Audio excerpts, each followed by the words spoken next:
di malam ini kita tuh mau ngebahas tentang siklus perekonomian si kaya dan si miskin.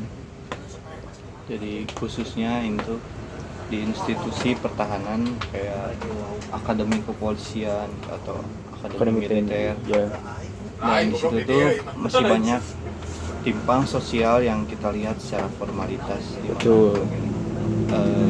Orang-orang yang kaya itu semakin kaya dan miskin itu gak ada peluang ya untuk masuk ke lingkaran tersebut. Apalagi Indonesia itu kan salah satu negara yang mau berkembang.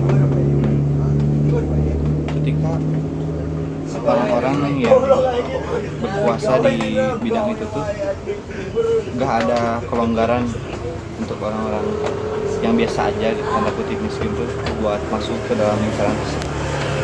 Nah itu tuh jadi masalah ya tentunya, apalagi banyak orang-orang atau anak-anak dari jenderal ya. Ya betul. Iya. Yang dimaksud Rio tuh banyak anak jenderal yang gampang masuk buat pada akademi militer, akademi polisi, karena punya backingan dari ayahnya turun menurun hartanya gitu. Nah, si miskin itu susah gitu untuk masuk peluang ke akademi itu. Itu benar-benar jadi permasalahan serius ya. Ya, Walaupun anak jenderal juga gitu ya khususnya udah ada persiapan mereka sebelum dididik untuk jadi akmil itu, apalagi ada backingan tersendiri lah, ada kuota khusus buat mereka, itu jadi akses mudah buat mereka masuk ke dalam institusi.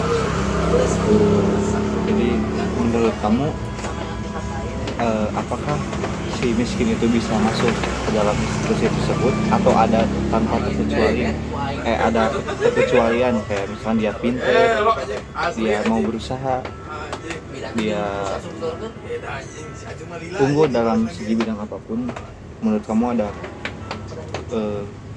oke, menurut ya gua mereka tuh bisa masuk akademi itu melalui prestasi-prestasi yang mereka miliki gitu. Contohnya dalam bidang bela diri, bermain musik, mereka tuh bisa bisa masuk akademi itu walaupun tanpa orang dalam gitu.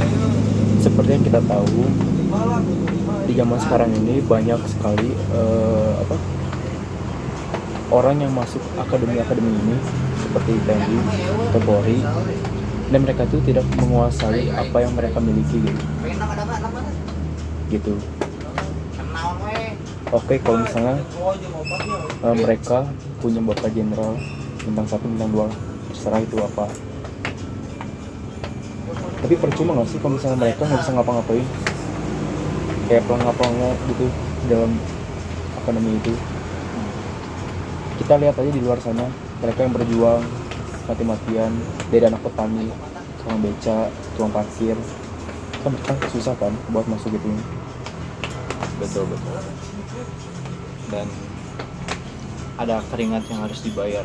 Nah itu makanya gua tuh kayak apa ya, Miris lah ya, miris ngeliat kayak gitu. Bahkan di sekolah kita juga ya udah ada salah satu contohnya, dan kita juga gak akan Nggak bakal sebutin namanya inisialnya ya. Karena sangat sensitif, sangat sensitif kalau kita bahas ya.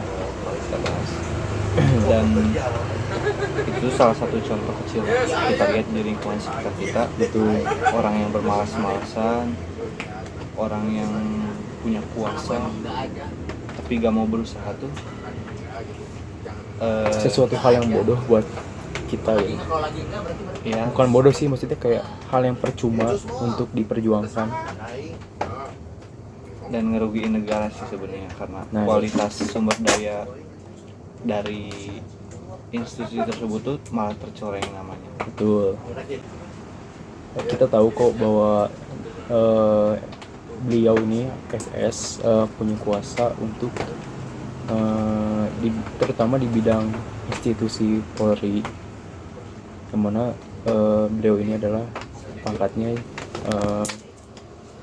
bintang 1 atau bintang 2 kalau nggak salah ya. Kenapa mereka bisa melakukan hal seperti itu? Karena yang pertama, mereka merasa punya kekuasaan yang terlalu tinggi gitu. Kendali penuh lah ya. Nah ya, kendali penuh. Mereka ngerasa kayak punya, ini tuh negara milik gua, jadi apapun yang mau gua lakuin itu terserah gua. Padahal kenyataannya enggak kan. Iya. Kalau kita lihat dari sisi lain ya, apa ya, negara ini sangat membutuhkan orang-orang yang terpercaya gitu, kayak gitu. Nyatanya ketika kita melihat gitu ya, orang-orang yang punya kendali penuh tuh di atas sana tuh, mereka tuh menggunakan kebijakannya tuh malah terjerumus ke hal yang enggak gitu. Betul. Dan sangat disayangkan buat kita generasi muda ya, ketika kita punya tanggung jawab tuh merasa terbebani, apa yang mereka tinggalkan tuh menodai gitu ya. Yeah. Jadi kita harus merubah betul-betul dari nol ketika suatu saat gitu ya, kita punya kendali atas diri kita sendiri dan orang lain. Jadi seperti itu teman-teman. Dan apa kesimpulan dari yang kita bahas tuh, banyak yang harus kita benahi dari segi politik, ekonomi itu, mulai dari hal-hal terkecil yang nggak pernah kita sadar gitu ya. Itu tuh bisa merubah tatanan masyarakat dari segi ekonomi khususnya, karena sumber dari masalah konflik itu pasti dari uang lagi, betul nggak? Ya betul. Dari kekuasaan. Ya, ketika kita punya uang, kita punya kendali buat orang lain. Ya, jadi di mata masyarakat itu melihat institusi ini gunanya apa gitu? Apa gunanya Buat masyarakat. ya buat masyarakat? Sedangkan yang bayar juga masyarakat kan. Iya. Jadi kesimpulan yang kita highlight, tanggung jawab yang diberikan oleh masyarakat dan udah dipercayai oleh masyarakat, Iya. pasti akan terlihat bagaimana kualitas sumber daya manusianya, dan terlihat juga mana yang benar-benar ikhlas dan mengabdi kepada negara, mana yang hanya terlihat pencitraan pada, dan apa ya, kesannya itu membodoh-bodohi masyarakat. Jadi itu kita tuh harus sadar gitu ya, dan harus peduli akan hal-hal yang seperti itu. Betul. Karena manusia di negara kita ini, Indonesia tuh pasti sangat butuh banyak orang-orang yang Dapat dipercaya. dapat dipercaya amanah gitu ya, Menjalankan tugas yang baik, penuh tanggung jawab, Ya. penuh rasa ikhlas. Oke, Mungkin sekiannya dari kami. ya, Saya Rihali Pangestu. saya Muhammad Kuy Barka undur diri. Wassalamualaikum warahmatullahi wabarakatuh.